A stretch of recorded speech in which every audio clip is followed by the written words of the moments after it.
Olá, daqui é Margarida David Cardoso. A entrevista que vais ouvir de seguida foi gravada em janeiro passado, a propósito da série A Serpente, o Leão e o Caçador. É parte de uma conversa que tive com a investigadora em Direito de Imigração e Asilo, Emmeline de Oliveira. Falamos sobre refugiados climáticos e podes ouvi-la de forma mais contextualizada no terceiro episódio desta série. Também tenho-te dizer que tive um problema técnico no início desta entrevista, por isso não vais ouvir a minha primeira pergunta nem o início da resposta da Emmeline. Perguntei-lhe que legislação internacional protege hoje as pessoas forçadas a migrar por causa da crise climática, tendo em conta que a maioria delas migra dentro dos seus países de origem. A Emmeline respondeu categoricamente: na lei internacional, nada as protege. O que existe é a Convenção das Nações Unidas relativa ao Estatuto dos Refugiados, estabelecida em 1951 e também conhecida como Convenção de Genebra. Esta estabelece a proteção internacional de quem é perseguido em função de 5 motivos. 5 motivos: raça, nacionalidade, religião, pertença a um grupo social ou filiação ou por uma opinião política. São essas 5 razões. O que se tem feito muito hoje é, no termo pertencer a um grupo social, tentar se dar uma interpretação mais extensiva, encaixar outras proteções que não são previstas na na Convenção de Genebra, nomeadamente. Se falarmos em crimes de honra, uma mulher não necessariamente é um grupo social, mas muitas vezes é interpretado como para que se possa dar uma proteção nesse sentido. Mas num âmbito internacional não existe. O que existe é alguns estados fora do âmbito do direito internacional, mas no âmbito do seu direito nacional, podem sim dar um outro tipo de proteção. Eu sei que parece um pouco contraditório, mas acho interessante falar sobre isso. Muito se fala, por exemplo, da Itália, por causa da questão dos refugiados que chegam. Entretanto, a Itália tem, sim, na sua legislação, portanto, eles não têm uma legislação específica de migração, é um conjunto de legislação, uma possibilidade de fornecer proteção humanitária para questões ambientais. Mas para pessoas que se deslocam dentro do próprio país ou pessoas que vêm... Tem que ser sempre de fora. Um refugiado, ele tem que ser, primeiro, um estrangeiro. Tu não podes pedir refúgio no teu próprio país, tu tens que ir para outro, exatamente porque a ideia é uma proteção internacional. O teu país, ou ele te persegue, ou ele não é capaz de te proteger, e por isso tu tens de escapar. É essa a ideia. Portanto, tu não pode pedir proteção no teu próprio país. Ainda é mais complicado quando falamos nos tais refugiados climáticos, exatamente por isso. Muitas vezes eles nem saem no seu próprio país. Portanto, a pouca proteção que ainda é possível existir no âmbito das legislações nacionais, ela não alcança um estado vizinho. Exato. Ou seja, a pessoa tem de se deslocar até um outro estado para conseguir adquirir esse tipo de proteção. Outro exemplo muito do dia a dia foi também, por exemplo, o que o Brasil fez com os haitianos. O Brasil recebeu os haitianos também uma proteção humanitária por causa dos desastres ambientais que ocorreram no Haiti. Portanto, mas são casos específicos de legislações nacionais. Exato, criados também para casos muito específicos de catástrofes naturais ou de episódios muito como o do Haiti, um episódio muito concreto. Exatamente. Não de uma mobilização internacional em massa internacional. Exato. Só para esclarecer, o que é que difere um migrante económico que também procura melhores condições de vida e melhores salários destas pessoas que fogem das suas casas por causa do clima? Alguém que sai da sua vila ou aldeia porque já não consegue produzir aquilo que era o seu sustento porque o clima mudou drasticamente, é um migrante económico ou climático? Podemos fazer essa distinção? Infelizmente, juridicamente falando, sendo jurista, vou acabar falando de um ponto de vista mais jurídico. Um refugiado climático, entre aspas, seria um migrante econômico. Porque, nesse caso, normalmente o que se aplica é uma legislação de estrangeiros ou de imigração que tem uma possibilidade, uma linha, um artigo que lhe permite fazer uma proteção extraordinária. Por exemplo, se pensarmos cá em Portugal, na lei de asilo portuguesa não existe uma proteção para refugiados climáticos ou pessoas que venham de catástrofes. A possibilidade é ou se encaixa na definição de Genebra, ou proteção subsidiária, que são pessoas que venham de locais onde haja violações de direitos humanos sistematizados, nomeadamente a Eritreia. Por exemplo, muitos eritreus, eles não são perseguidos pessoalmente, mas há violações sistematizadas e quando chegam, acabam por, de alguma forma, se conseguirem provar o fundado receio, receber a proteção subsidiária. Entretanto, na lei de imigração portuguesa, o artigo 123, que por acaso é muito conhecido por causa das regularizações por trabalho, na verdade, ele é um artigo que na primeira linha vem dizer que para casos em que não caibam a proteção pela lei de asilo, a pessoa pode pedir extraordinariamente uma proteção humanitária pelo artigo 123. Portanto, pelo artigo 123 da lei de estrangeiros, portanto, não estamos a falar de asilo, existe a possibilidade da proteção humanitária para casos que, fundamentadamente, não se encaixem no asilo, mas são de caráter humanitário. Portanto, estamos a falar de uma exceção, de uma proteção muito fraca e também muito discricionária. Porque aqui, sendo muito aberto, também cabe ao decisor ver, caso a caso, se é um caso de proteção ou não. Enquanto, por exemplo, na lei de asilo, eu comprovo que sou perseguido por causa da minha filiação política, me é reconhecido o estatuto. No caso de uma pessoa, de um refugiado climático, ele tem que fazer prova pela lei de asilo, pela lei de imigração. E a lei de imigração é diferente porque estamos a falar de migrantes econômicos. Não são imigrantes forçados. Exato. Ou involuntários, seriam considerados migrantes voluntários, como se eles quisessem ter saído, como, por exemplo, um estudante ou uma pessoa que venha abrir uma empresa em Portugal. Exato. Mas qual é a diferença em termos de proteção? Qual é a diferença que a pessoa recebe ao ter um estatuto ou ao vir como um migrante? Na verdade, a diferença é enorme no sentido em que, quando uma pessoa é refugiada ou é beneficiária de uma proteção subsidiária, portanto, estamos a falar da lei de asilo, existe uma obrigação do Estado, uma vez reconhecida que aquela pessoa realmente, se voltar para o seu país, colocará em risco a sua vida ou a sua integridade física, existe uma obrigação do Estado em reconhecer o estatuto.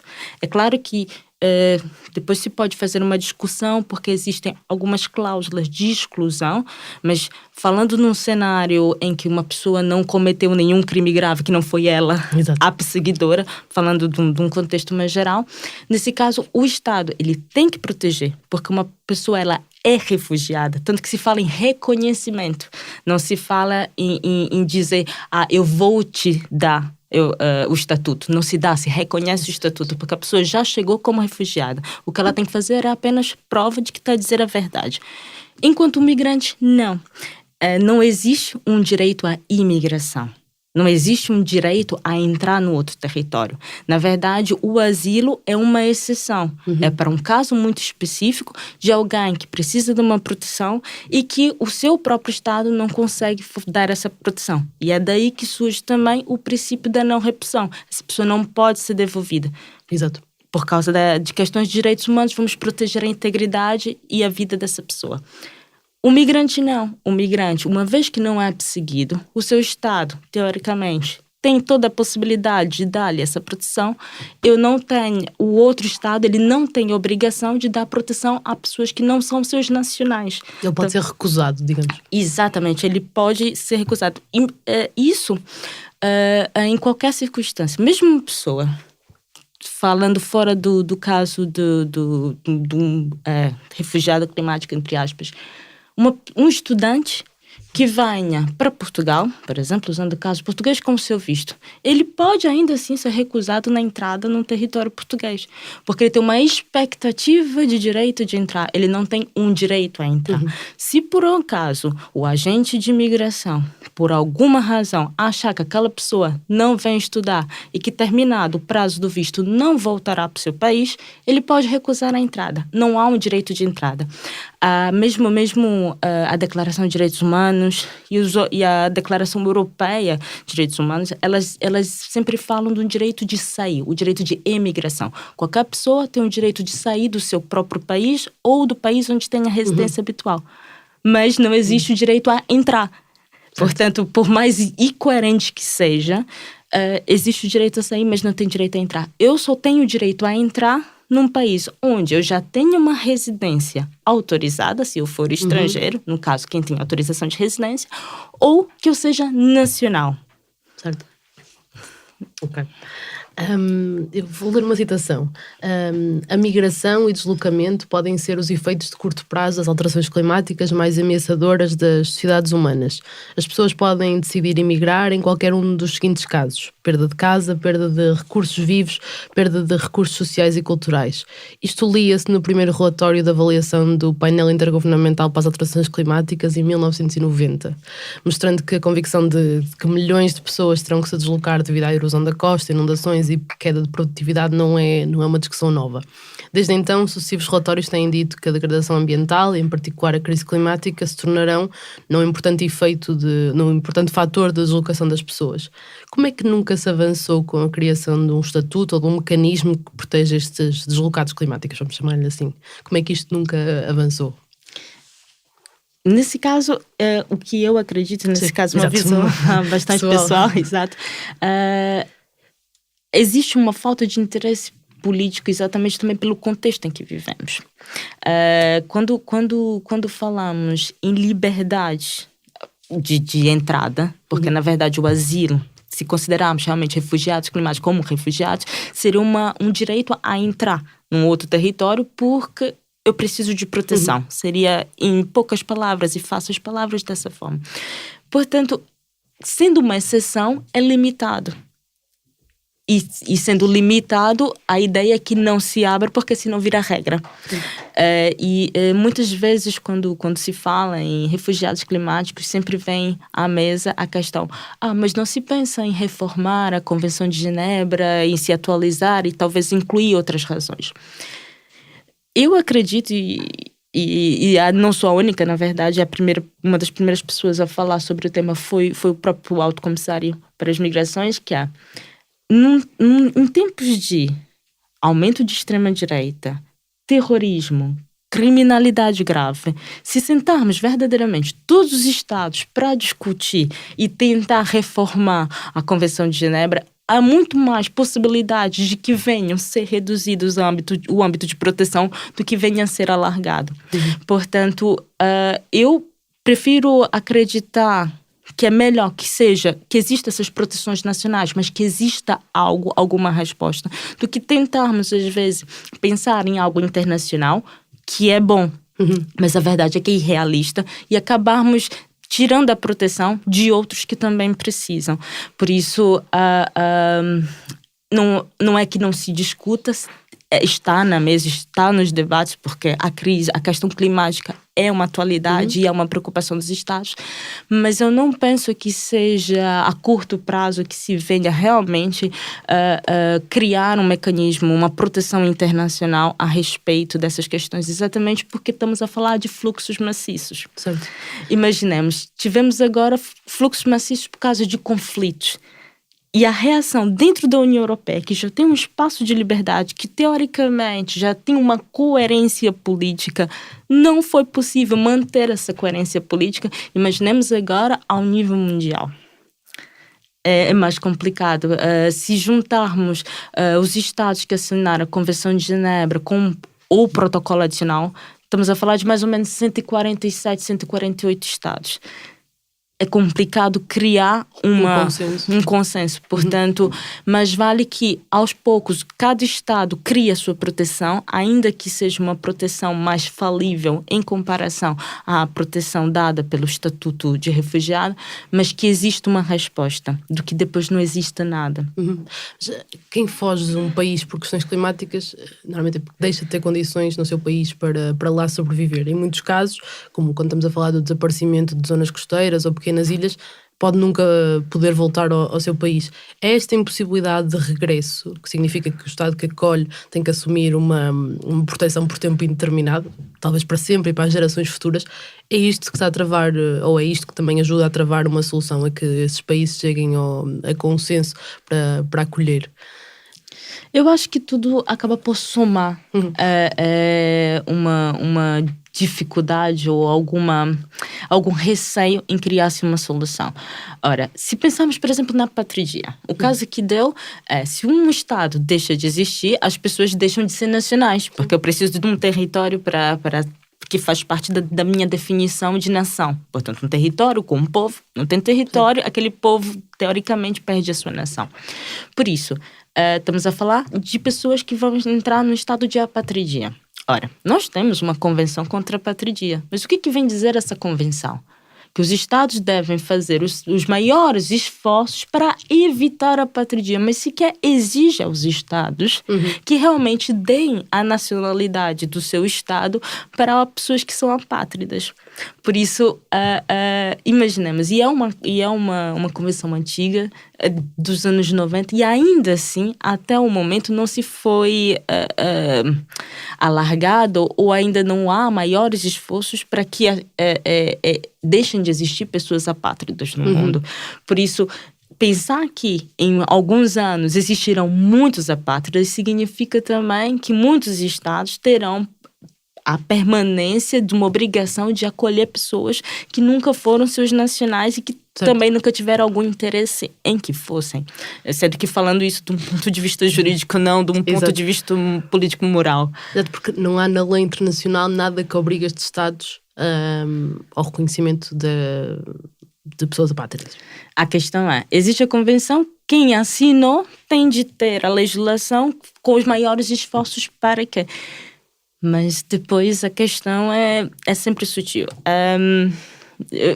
Eu estava a tentar evitar fazer um comentário, mas eu acho que é importante.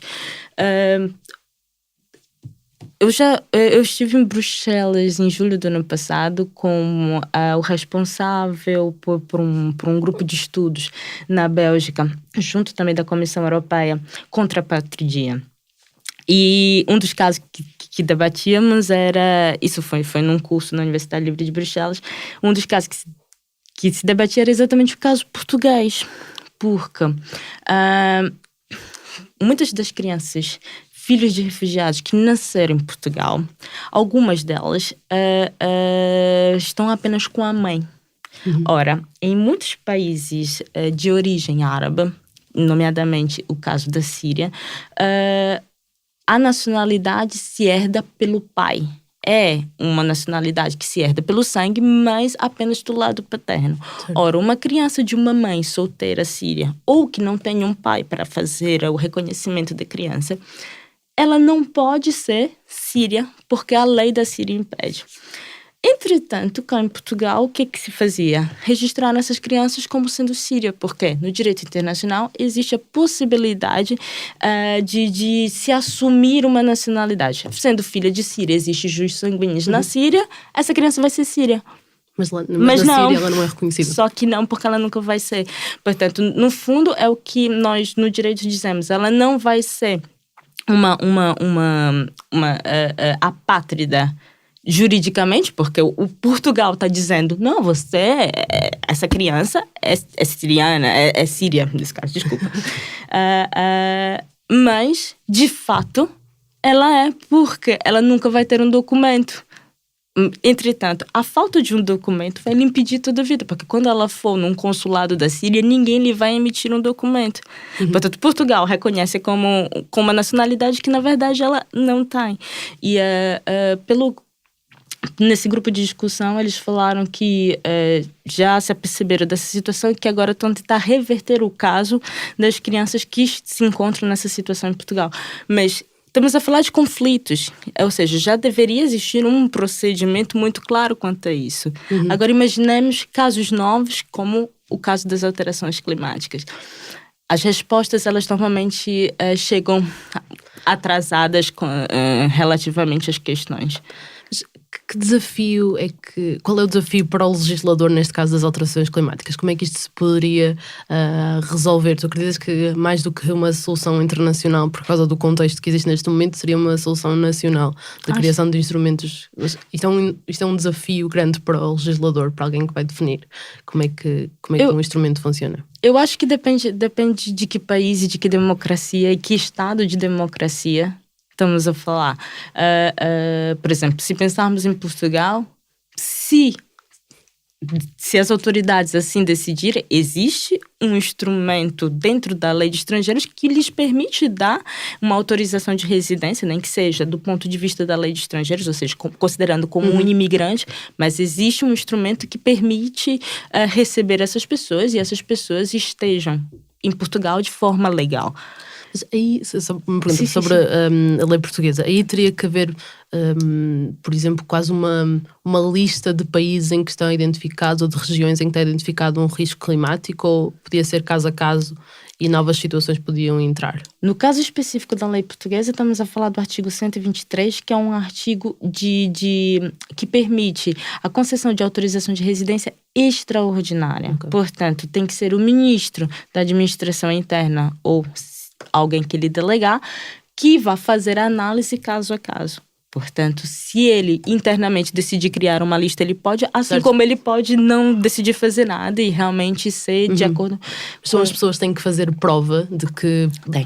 Tem de fazer prova. Normalmente, no caso do artigo 123, existe uma espécie de petição que se faz, em que se explica, se fundamenta o porquê que o caso é extraordinário, porquê que não cabe na lei de asilo e porquê que tem que ser a via extraordinária e não se encaixa nenhum outro artigo da própria lei de estrangeiros. Portanto, não é propriamente o instrumento mais fácil de se justificar, mas existe de qualquer forma. Entretanto, podemos falar, por exemplo, a mesma proteção humanitária que existe na Itália também era um tipo de proteção que servia para pessoas que não vindo de, por exemplo, menores. Menores que chegam na Itália, eles não podem ser devolvidos.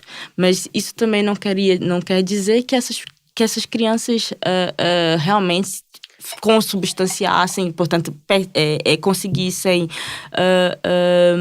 preencher os requisitos para serem considerados refugiados. Mas essa proteção humanitária na lei italiana permitia dar uma autorização de residência a essas crianças ou a jovens que tinham acabado de completar 18 anos para que permanecessem e não fossem devolvidos, mesmo que não fossem refugiados, mas apenas com base no superior interesse da criança. Hoje, depois da última alteração legislativa italiana, essa proteção já não existe. Tanto que eles tinham até dia 31 de dezembro, algumas províncias italianas, para convidar a se retirar dos centros de acolhimento aqueles que a partir do dia 31 de dezembro não eram mais considerados ou que não poderiam mais renovar a sua proteção humanitária. Como eu dizia no começo, a proteção humanitária ela é muito mais débil, ela é mais fraca. E por isso ela pode ser facilmente instrumentalizada num ponto. Agora interessa receber, abrimos e dizemos, ok, todas as pessoas, não sei, que venham de um determinado país da África subsaariana recebem. Assim como no outro dia se pode dizer, não, agora já recebemos muito, ou então a situação não é tão complicada como, infelizmente já existem esses discursos, e deixar-se de conceder esse tipo de proteção. Mas, ainda assim, eu prefiro acreditar que existem boas práticas e que podemos partir do local para o internacional. Na verdade, a própria evolução da proteção do refugiado ocorreu assim, ocorreu do local para o internacional. A gente só veio falar mesmo em proteção de refugiados, em pensar a partir da Primeira Guerra Mundial. Mas os refugiados sempre existiram. Entretanto, eram proteções locais desde o Império Romano, a própria França tinha uma proteção. E depois a situação mudou. Exatamente quando houve um afluxo massivo de pessoas carecidas de proteção internacional e que se criou um estatuto, não para proteger as pessoas, mas para limitar quem teria acesso àquela proteção. A ideia é a mesma, sendo que agora já não falamos em pessoas que vêm de zonas de conflito, falamos de pessoas que vêm de zonas com alterações climáticas.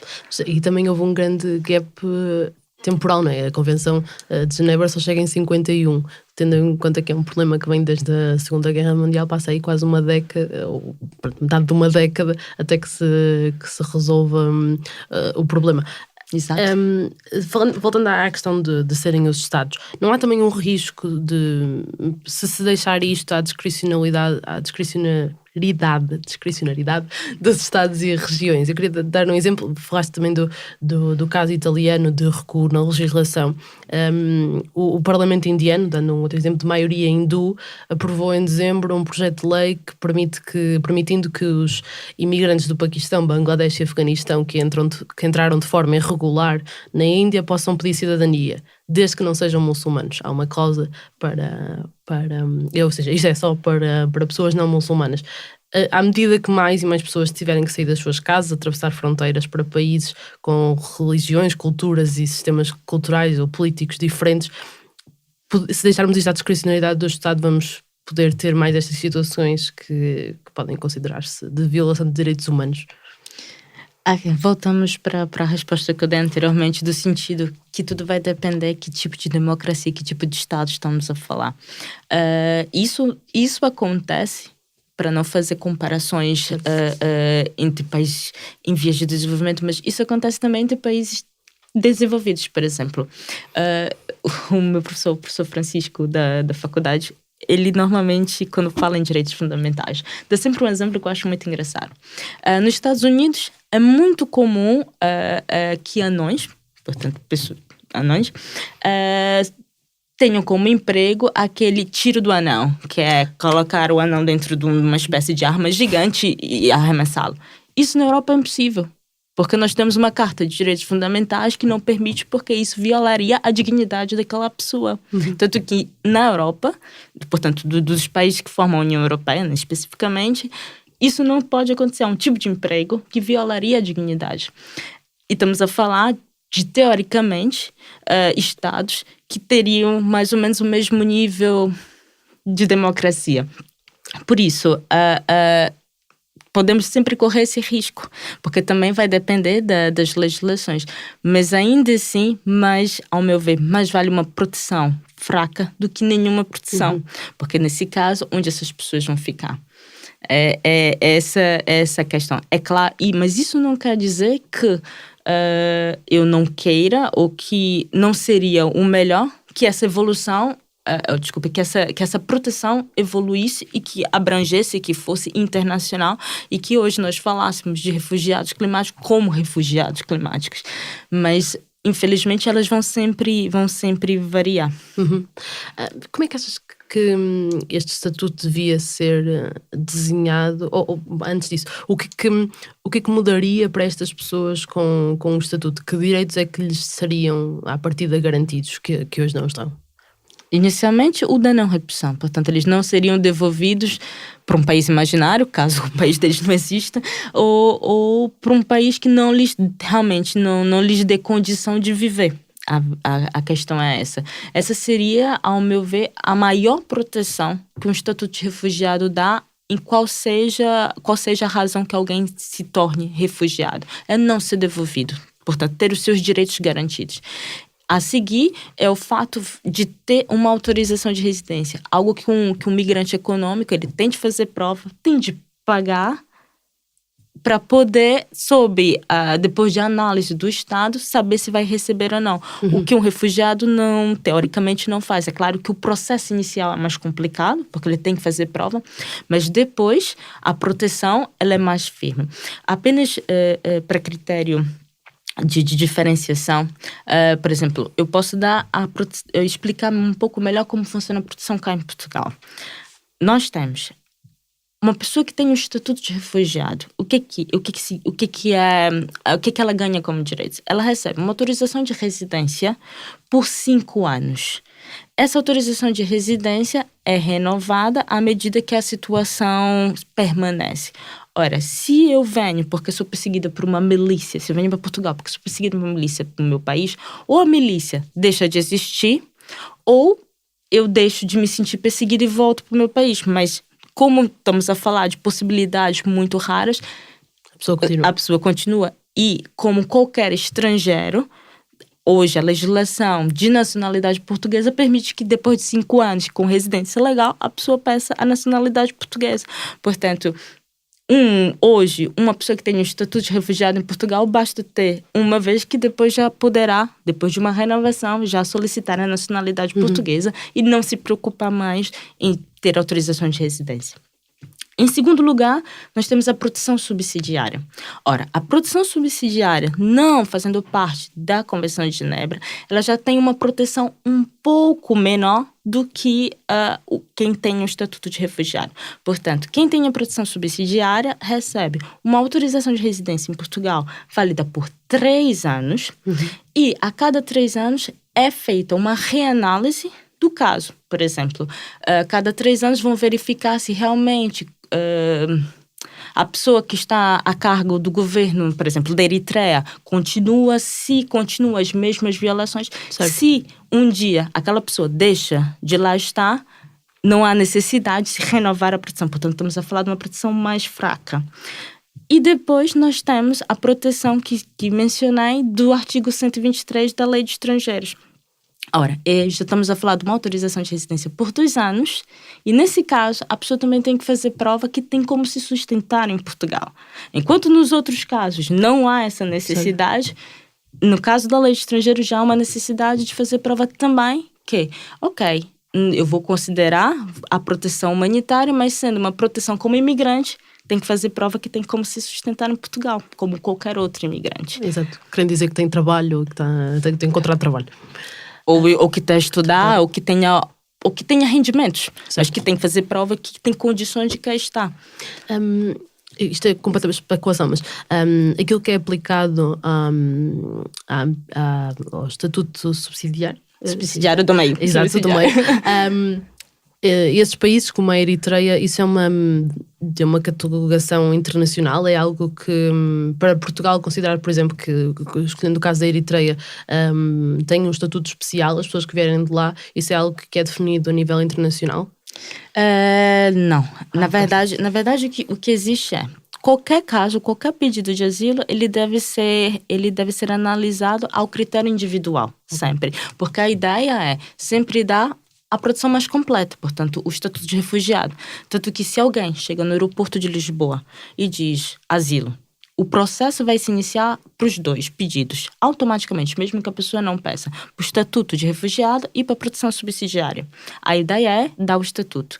Mas se não for o caso, e pode acontecer, não é uma regra. Imaginemos que existe um eritreu, ou mesmo um sírio, porque também na Síria muitas pessoas vêm por causa da situação de guerra, não porque são perseguidas, que tenha feito ativamente advocacy contra o governo. Ele está sendo perseguido por causa da sua opinião política, a um nível pessoal. Nesse caso, essa pessoa preenche o requisito para ter o estatuto de refugiado, mesmo que venha da Eritreia, percebe? Portanto, cada pessoa é um processo e deve ser analisado individualmente. Na verdade, nós temos casos do Tribunal de Justiça, seja da União Europeia, seja dos direitos humanos, exatamente porque foram decisões de grupo, decisões coletivas. Não pode. As decisões têm que ser individual porque cada pessoa tem uma história. Mas quão difícil pode ser a justificação, neste caso para uma pessoa que fuja por questões climáticas? Quão difícil pode ser essa justificação de chegar ao aeroporto e dizer eu estou aqui e peço um estatuto de proteção porque isto aconteceu no sítio onde eu venho, porque há uma seca, porque há uma enchente? Talvez a resposta não seja a mais bonita, peço desculpa desde já por isso, mas... eu acredito que não seja completamente absurdo, a não ser que venha verdadeiramente de uma pessoa, de uma aldeia muito escondida que nem o Google consiga encontrar. Mas considerando hoje as tecnologias e as informações que se podem trocar entre países, que não necessariamente é o país daquela aldeia, mas que outros possam ter conhecimento, acho que não é tão difícil fazer prova. Se fizermos uma comparação de uma pessoa que pede asilo por opções de orientação sexual, essas sim são complicadíssimas de fazer prova. E ainda assim, há quem receba o estatuto, é reconhecido o estatuto de refugiado. Portanto, acho que essa não pode ser a razão para se limitar a quiçá, um reconhecimento como refugiado. Agora, voltava outra vez um bocadinho atrás, só para explorar um bocadinho as razões, porque achas que seria muito complicado que fosse criado um estatuto ou um mecanismo a nível internacional. Por exemplo, há algumas provisões, mas mesmo as provisões mais conservadoras da ONU, que já eram faladas em 2008, apontam que até 250 milhões de pessoas serão deslocadas até meados deste século, como resultado das condições climáticas extremas, diminuição das reservas de água e degradação das terras agrícolas e consequente luta por recursos escassos. O que é que parece que...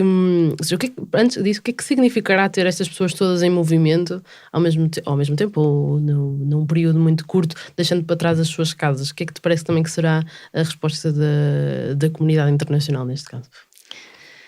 Ao meu ver, pode ser muito parecido, ou quiçá até pior, do que foi na tal chamada crise migratória. E eu acho que essa é a resposta mais evidente. Nós chamamos de crise migratória quando cá na Europa, portanto, à altura 28 estados, agora 27, recebemos o que, por exemplo, menos que uma Turquia recebeu, e nós chamamos de crise. Agora imaginemos esses números a 100 vezes mais. Não vai. Penso que primeiro cria uma instabilidade política sem precedentes. E a verdade é que os políticos precisam de aceitação política. E uma vez que a própria sociedade não queira receber, já é um passo para que não haja consenso político para se discutir. Depois, e nesse caso, não sendo tão falaciosa, mas talvez mais realista, é a própria capacidade de cada Estado em ter recursos para receber. Porque, como eu dizia, quando fazia a diferença entre uma pessoa que vem para Portugal, por exemplo, como estatuto de refugiado, e uma pessoa que venha através de uma proteção humanitária da lei de estrangeiros, enquanto a da lei de estrangeiros deve fazer prova que tem como se sustentar, o do estatuto do refugiado não precisa. Na verdade, ele vai receber ajuda num período de adaptação, que cá em Portugal costuma ser de um ano e meio. Por isso, é o Estado que vai providenciar e tentar ajudar aquela pessoa. É claro que essa pessoa pode trabalhar, mas existe também, e temos de ser honestos, o período de adaptação, dela aprender a língua, dela conhecer os costumes. Por isso, imagine isso multiplicado a 100, a 200. É muito importante. Existe também a preocupação dos próprios Estados em quais as condições que tenho também para assumir essa responsabilidade. E a verdade é que aqueles que realmente têm poder de decisão são os que normalmente querem menos receber. Por isso, a discussão fica ainda mais complicada a esse nível. Mas é isto, é possível fazer quase uma comparação com aquilo que aconteceu nesta maior crise migratória, digamos, e consequente crise humanitária na Europa desde a Segunda Guerra Mundial, que levou a União Europeia a assinar, como falávamos, o acordo com a Turquia para travar a chegada de refugiados e imigrantes, e países como a Itália e Malta que fecharam os seus portos. Ou seja, isto também te leva, de alguma forma, a antever que a resposta nos próximos tempos não poderá ser favorável à criação de um estatuto. Certamente, é isso. Eu acho que a tal crise migratória de 2015 foi uma amostra bastante clara de quais são os interesses que estão na mesa. Portanto, proteção sim, mas desde que seja regrada para algumas pessoas e em casos excepcionais. Quando falamos de números de chegadas elevadas, tudo se desestabiliza exatamente porque os Estados deixam de achar aquilo excepcional, passa a ser uma regra, e é como se eles perdessem alguma soberania sobre a entrada de pessoas no seu próprio território, e isso causa instabilidade. Sim. E não é durante a instabilidade que fazemos alterações ou fazemos decisões de abertura. Normalmente são decisões de restrição. Aqui o Alto Comissariado para as Migrações ou alguma instância das Nações Unidas pode ter um papel, ou poderia ter, na tua opinião, um papel diferente do que está a ter agora? Eu acho que se é feito o que é possível ser feito. E acho que não temos que menosprezar ou diminuir aquilo que está a ser feito. Por exemplo, se pensarmos no Pacto Global para os Refugiados, o Pacto Global para os Refugiados considera que uma das causas maiores de deslocamento é a questão ambiental. Portanto, o fato de ter um documento internacional, que mesmo que não seja juridicamente vinculativo, mas é um compromisso político, em que reconhece isso, é já um passo. Portanto, nós temos ali estados que estão a reconhecer que as questões climáticas são, sim, uma preocupação. Portanto, é já um início, mesmo que bastante sutil. Mas é importante lembrar também que normalmente são os compromissos políticos que levam a decisões jurídicas ou legislativas posteriormente. O maior exemplo disso é a Declaração Universal de Direitos Humanos. A Declaração Universal de Direitos Humanos, por si, não é um documento juridicamente vinculativo, é uma declaração. Aqueles documentos que são juridicamente vinculativos são os que vieram depois dela, como o Pacto Internacional dos Direitos Civis e Políticos. Esse é um documento juridicamente vinculativo, mas que foi uma consequência da Declaração Universal de Direitos Humanos. Portanto, eu lembro-me que durante as discussões dos pactos globais colocou-se muito isso à mesa. Mas não é um documento juridicamente vinculativo. Mas não se preocupem com isso. Muitas vezes os compromissos políticos são muito mais fortes do que o documento jurídico. É claro que o documento jurídico ele é aplicado, depois se pode levar a tribunal, se pode exigir.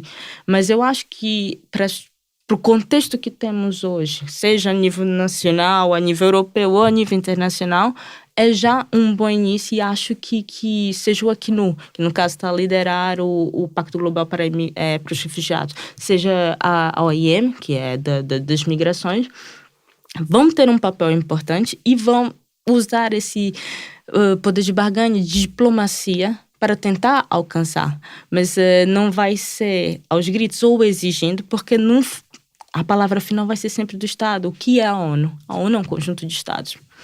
Que tem que respeitar a decisão soberana. Parece-te que há algum país que esteja a ter uma mobilização mais interessante neste aspecto de criação de mecanismos? Falamos do caso português e italiano, mas há algum exemplo que darias de um país que está a tomar, digamos, a dianteira ou que a ter algum... Questões climáticas? Das questões climáticas, sim, que tem algum mecanismo. Eu diria o próprio Canadá. O Canadá tem mecanismos de proteção. Como citei também, o próprio Brasil, apesar dos pesares e da situação político-econômica que tem ultrapassado, existe ainda um sistema de proteção e as pessoas continuam a chegar. No caso específico do Brasil, do Haiti. Sim, foi com o Haiti. E um pouco menor e bastante questionável também se dá proteção para venezuelanos, que nesse caso estamos a falar da pobreza, portanto, pessoas que vêm de situação econômica gravíssima, lhes é dada proteção, que, ao meu ver, é já algo bastante fora da caixa, porque se falamos de alterações climáticas, entramos na discussão, imaginemos quando falamos em pobreza, que uma pessoa possa alegar ter uma condição econômica desfavorável e pedir asilo ou proteção por isso. E o Brasil, ele por acaso reconhece em alguns casos essa motivação para dar proteção humanitária.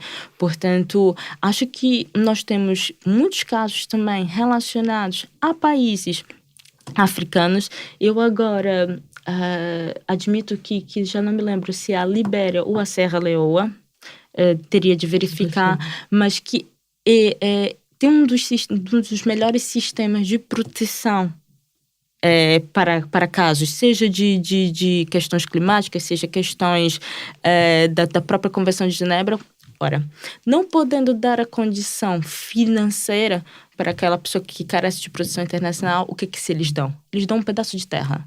A partir daquele momento, essa sua terra, se depois de 1 ano ou 2 anos, essa terra ficar produtiva, ela vira sua e tem a posse da terra.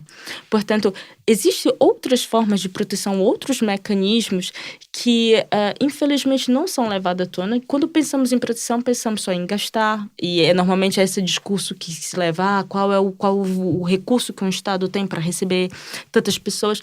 Mas eu acho que nós temos bons exemplos que não são de países ricos, como dizia Tunísia, o Brasil, ou então alguns países africanos, que têm sistemas de proteção que respeitam as suas próprias limitações e capacidades econômicas, mas que permitem uma proteção alargada, muito mais do que foi previsto na Convenção de Genebra. Mas estamos a falar de interesses políticos e de vontades que ainda acho que vão demorar para que se alcance um consenso. Obrigada. Obrigada. Esta entrevista foi feita por mim, Margarida David Cardoso. O Pedro Miguel Santos fez a edição, o Bernardo Afonso foi responsável pelo som, a Joana Batista pela imagem.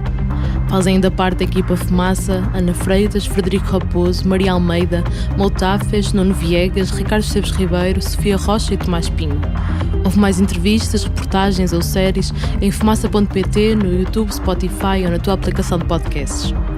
Queremos fazer do Fumaça o primeiro projeto de jornalismo português totalmente financiado por quem nos ouve, vê e lê. Se quiseres fazer parte da nossa comunidade, vai a fumaça.pt/contribuir. Até já!